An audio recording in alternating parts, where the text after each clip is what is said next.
Well, we're going to have one more go today, and if we can't do it, then we'll slot it in, poke it through the hole. There's a lot of innuendos on your channel. Who thinks Ed should cancel his Arctic trip? No. We might have done a little slip there before we realised. It'll either go bang or it'll actually work. We'll see. So I see all that fuss you made over your wheels paid off. But I think once I fit this, you'll see exactly what I mean. If you can find it, you can use it. No. Where have you been? You've been going across the farmer's field. This is just it, mate. I'm a little bit worried about the Arctic trip now. Because basically, I went out there. Yeah, no, do you know what happened? I went to the gym the other day. I didn't use the gym, I used the showers. But I came onto that gravelly bit he set out there, went a little bit further because I had to like swing it round there. As soon as I went off onto the mud, got stuck. Literally got stuck. I reversed, nothing happened, they just started spinning, mate. And if it happens here, in like a foot of mud, what's going to happen in the Arctic? It literally was stuck and I had to rock it back and forth for ages to get it back onto the gravel. Well, there you go. So, bit of practice for you. Well, I'm a bit worried now. I reckon it's because there's too much weight in the back, so there's, you know, there's more traction over the back, but it's front wheel drive. Yeah. So basically, I mean, I've got snow chains, but they're going to fall off. I hear stories that they don't last long. And I've got those traction boards, and other than that... Has it got traction control? I don't know, mate, probably. Oh. Probably not, I don't know. Obviously not, no. But yeah, it was just spinning. So, who knows what's going to happen in the snow. Looking forward to seeing that. I'll have my Arctic sleeping bag ready in case it all goes wrong. I'm just going to curl up, press my button on my sat phone and wait for help. Who thinks Ed should cancel his Arctic trip? No. Right, let's see what Postman Pat brought me today.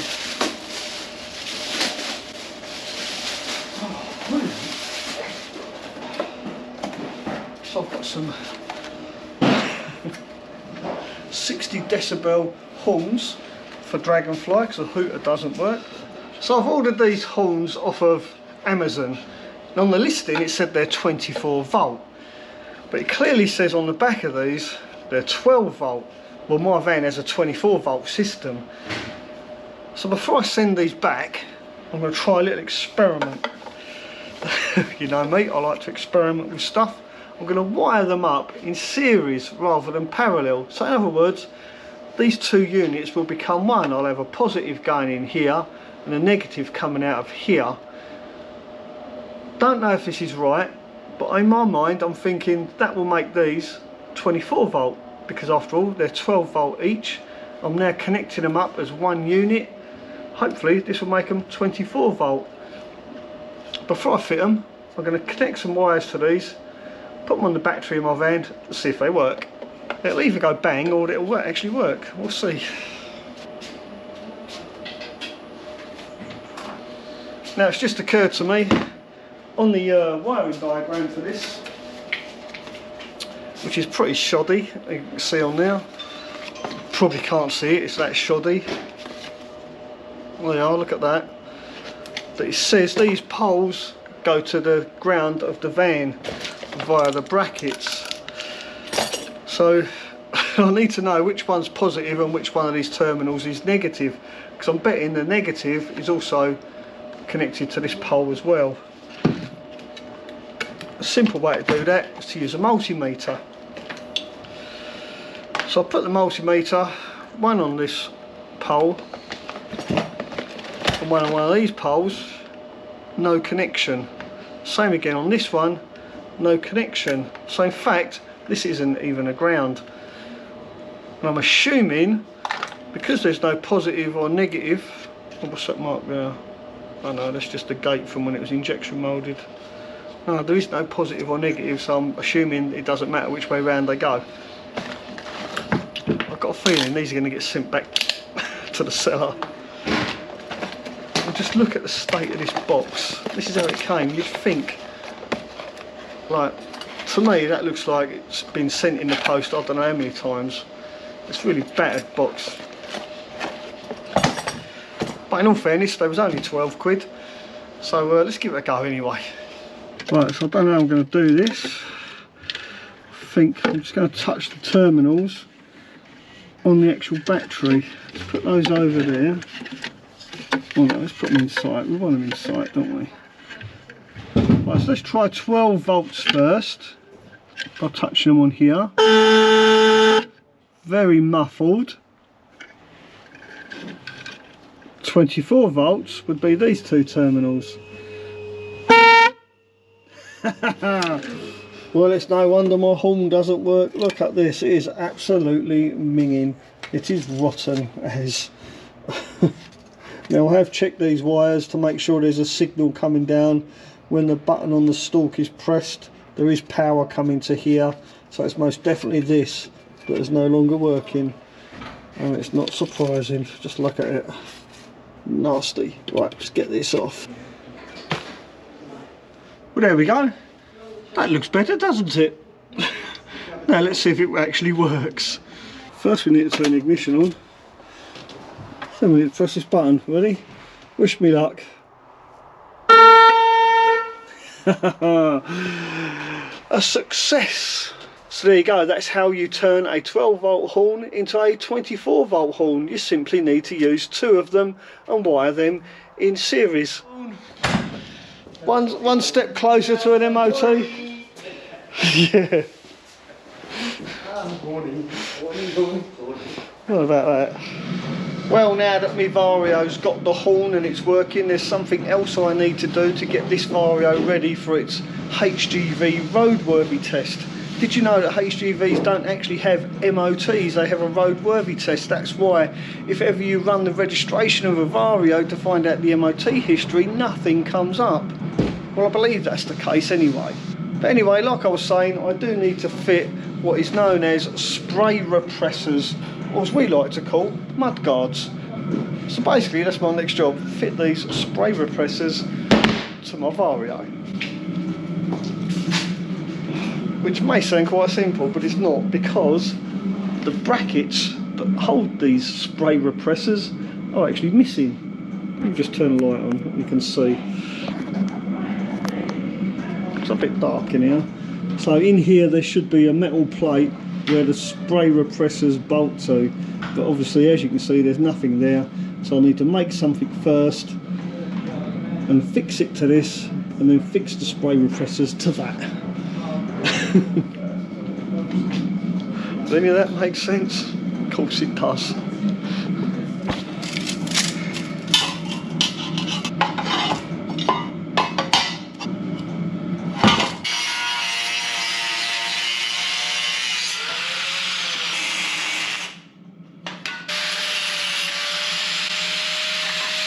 I really don't like cutting aluminium with an nail grinder. After all, aluminium is known to cause Alzheimer's. See if that fits.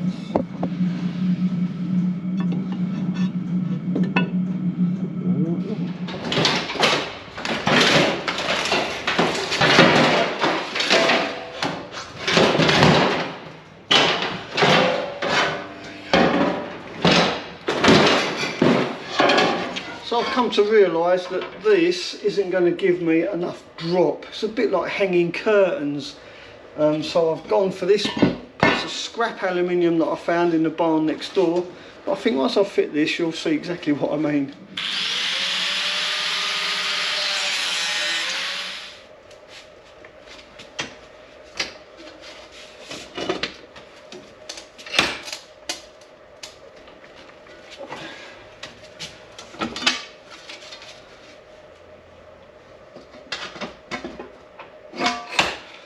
There you go, nice little bit of an angle, so that when I put it up under the wheel arch, this won't just hang straight, it'll actually hang slightly back, helping to keep the mudguard away from the wheel.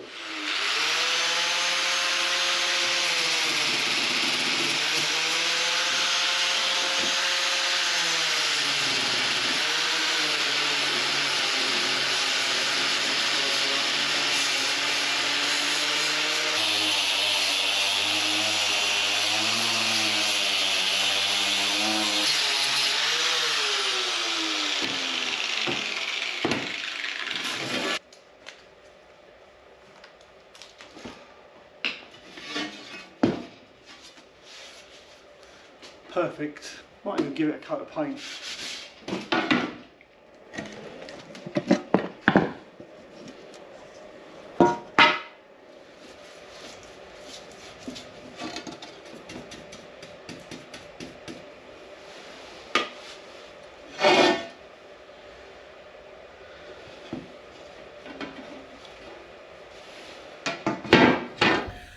So I'm going to put these down here to let them dry, and whilst the paint is drying, Jake is using my bench and his track saw.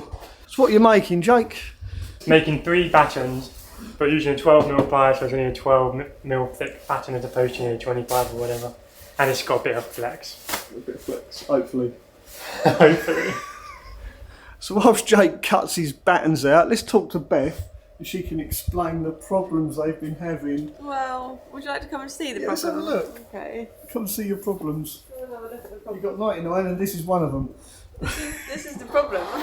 Well, it's our bed area is very curved, and it's too curved to do anything with. So we're trying 2mm MDF to curve it round, but Let's go up and have a look. yeah, go on. Probably quieter up there as well. After you. I mean, one end is straight, the other end is straight, but the corner curves in, and we could block it all off. To be honest, we could like say whatever to that corner. Yeah, just I think I would. We were getting to that point yesterday, but End up then with a little void in the corner. yeah, but I spent so long putting tiny bits of Celotex up there, like Yeah. so many little triangles to make it like that. It just seems a shame to do that. So, well, we're gonna have one more go today, and if we can't do it, then we'll say goodbye to the corner. And this is what Jake's working on now. Yeah. Trying to sort that out. Yeah. How's it going? 1 batten down, 2 to go. He's smiling, so it's got to be good. No, I don't know about that. He's putting on a brave face. Bless him, he was looking rather glum earlier on. Yeah. This place has saved me many times, he says. Is it? What do you want now? Stay free. Can't stay Same away, can hoodie you? in the barn. Look how dirty this thing's got. Dremel. Dremel, come on, you should know where it is by now. No, you got it out from one of your mystery boxes the other day. It's hidden. It was over here somewhere. If you can find it, you can use it. Oh no. I think Sweet. that's the one. Right, I don't even know how to open the thing now. Oh, Just take it, take the whole thing. alright. Yeah, take it, get out of the way. You're trusting me, People are trying you? to work around here. Got to see what he's up to, haven't we? Yeah. Go have a look. Right. Let's go see what he's up to. What's Ad's breaking now? Well, I haven't actually been on my channel for 3 weeks to show anyone anything, so we might as well show them what I'm doing in here. We can have a sneak preview on your channel. Oh right, this is an exclusive. Jump on in, my friend. So basically, Look at that. I'm running my ducting for my truma to pop out of these holes. But this vent doesn't sit on the back of the wall nicely, so I've got to shave it down with the Dremel, which has become one of my favourite tools. And then it'll fit through the hole, out the other side, and blow warm air upon my living space. Good idea anyway, That's the plan. That is pretty tight in there. Yeah, well, I don't really have much room to work with, but it's coming along. It's a tiny little van, isn't it, really? You should have seen my last one. This is a palace to me. But, You have done a really good job. Yeah, I'm well happy with it, to be honest. No experience other than the help, which my second-hand experience from you guys telling me how to do things, but in general. Right. But yeah, it's coming along, mate. I've just got to Dremel the hell out of this and then poke it through the hole. There's a lot of innuendos on your channel.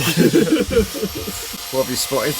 The toilet, which shall not be mentioned, probably never be used, but it's going to be there for emergencies. It's not going to live there. It's living down under my bench seat. So it's going to go in there, isn't it? In this compartment here. Yeah, it's a smart toilet. A smart toilet. Yeah. It's going to be a warm, smart It's got, toilet. I don't know if you're allowed to swear in this channel, I'm afraid you'll have to bleep it out if not, but it's got a pin alarm. Where when it gets to the top, it beeps at you apparently. But what I haven't figured out yet is what if you're driving and there's piss in the bottle and it gets up to the top? It's going to be beeping all the time. You've not got a lid. Yeah, Screw down but I before you mean, drive, you screw it down before you drive. yeah, anywhere. but what I mean is the sensor will think it's full as it's yeah, sloshing but up to the if it's- top. So it's just going to be Probably beeping all the time, going empty, empty. Probably a good idea to empty the bottle before you drive anywhere. Well, this is what the woman said. I had no idea this was what you had to do with this type of toilet. So she said, yeah, people don't usually drive with it after they've used it. I'm like, well, I only stop in places for like a little bit and then I drive and then a little bit. I don't go to campsites for a week.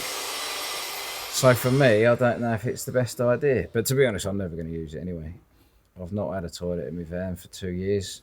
It's just there for guests and emergencies, basically. So yeah, we're all good. But yeah, I'm going to Dremel the hell out of this, slot it in and crack on. I'm building a wardrobe today as well. I'll leave you alone then, let you get on with it. We'll see if it works out. We'll pop back later on. There you go, Eds everyone. I'll put a link to his channel up there. Thank you, Mel. Thank you, Mel. And you haven't cut me bench in half, which is good. We might have done a little slit there before I realised. The last thing I said was make sure you check the depth, because I like my bench in one piece. Yeah. Well, I was like, this feels a bit grittier than normal. Hang on. But yeah, no, these are battens, so they're all, you know, you can see got a bit of flex to them. It's the best thing to make battens out of. Yeah, and it's super lightweight compared to the actual one. And it works out quite cheap if you buy one sheet and then make it all your battens. So, for a tracksaw, God, this tool here got a new love to my life. Oh no, same mate, same. Yeah, never get a straight edge like it. Fantastic. A must-have tool. Yes, not sponsored. Not sponsored. Hashtag. Go on then, go and fit your battens. Thanks. Good luck. Thank you very much. Alright, what are you doing today? Wait, it's paint to dry. Oh yes.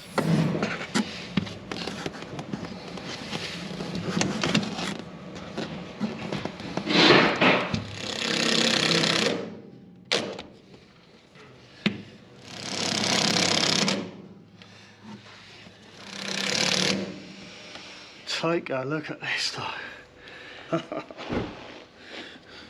Brilliant. Nice and close to the ground as well. Absolutely fantastic.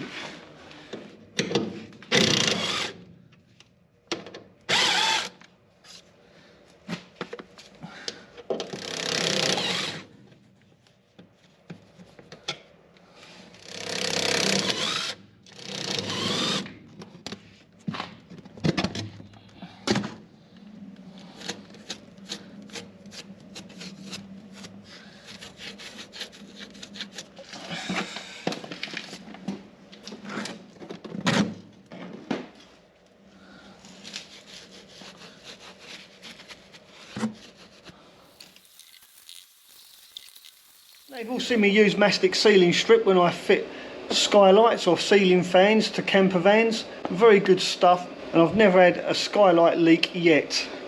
But mastic sealing strip isn't just for skylights, it's also for applications like this.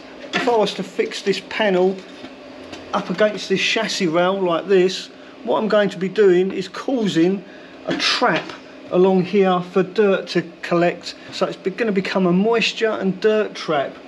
So this outrigger would be doomed to rust. So to stop this outrigger from going rusty, it's really simple. All I need to do is put some mastic sealing strip along here, and it will get sandwiched between these two pieces of metal, stopping any dirt collecting behind there, and in turn preventing it from becoming a moisture trap.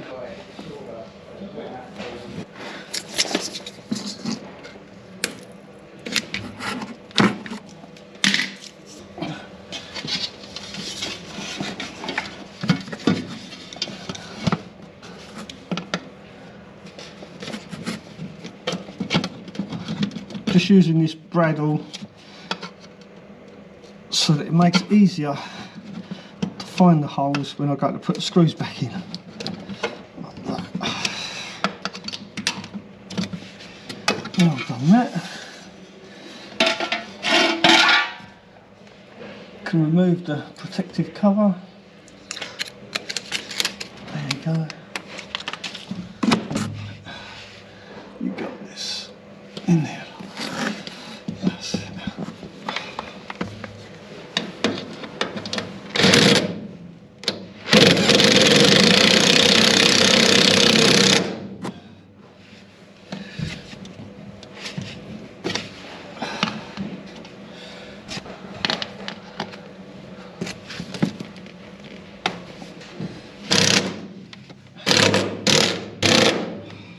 There you go, that's my mud flaps fitted. Take a look at this. They look great. Look at them. Absolutely fantastic. And the perfect height as well. Nice and low to the ground. Brilliant.